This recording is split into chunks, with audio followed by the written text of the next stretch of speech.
L'annonce a été rapide, quelques mots prononcés par l'ambassadeur de Russie à Téhéran pour annoncer un exercice naval dans l'océan Indien, des flottes militaires russes, les flottes militaires de l'Iran et de la Chine. Trois nations aux fiches signalétiques distinctes, mais qui ont en commun d'avoir la volonté de développer des politiques maritimes, nous y reviendrons, et d'adresser des messages politiques souvent induits. Ces manœuvres navales mobilisent par exemple des personnels du corps des gardiens de la révolution islamique. C'est un indicateur de la considération de Moscou envers le régime iranien, régime qui l'année dernière avait organisé en mer d'Oman des manœuvres aéronavales pour tester de nouveaux missiles. Un rappel très clair à l'adresse des Américains sur la question toujours épineuse du contrôle du détroit d'Ormuz. Alors, nous le disions, l'Iran mène une politique de développement de ses forces navales. Signalons la présence de sous-marins, au moins 3. Alors,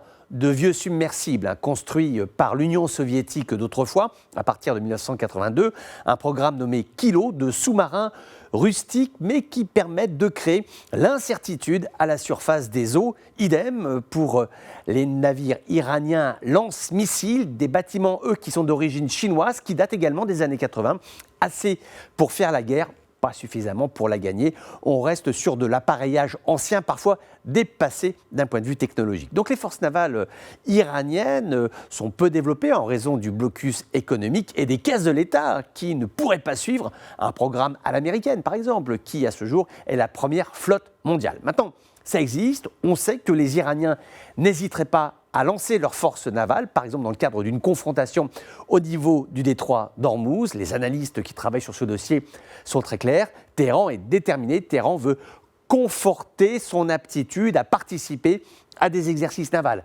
d'importance et accessoirement rappeler aux nouveaux locataires de la Maison-Blanche que l'Iran est toujours là, le programme nucléaire aussi. Téhéran a informé au début de la semaine qu'elle va mettre un terme aux visites surprises de l'AIEA à compter du 21 février.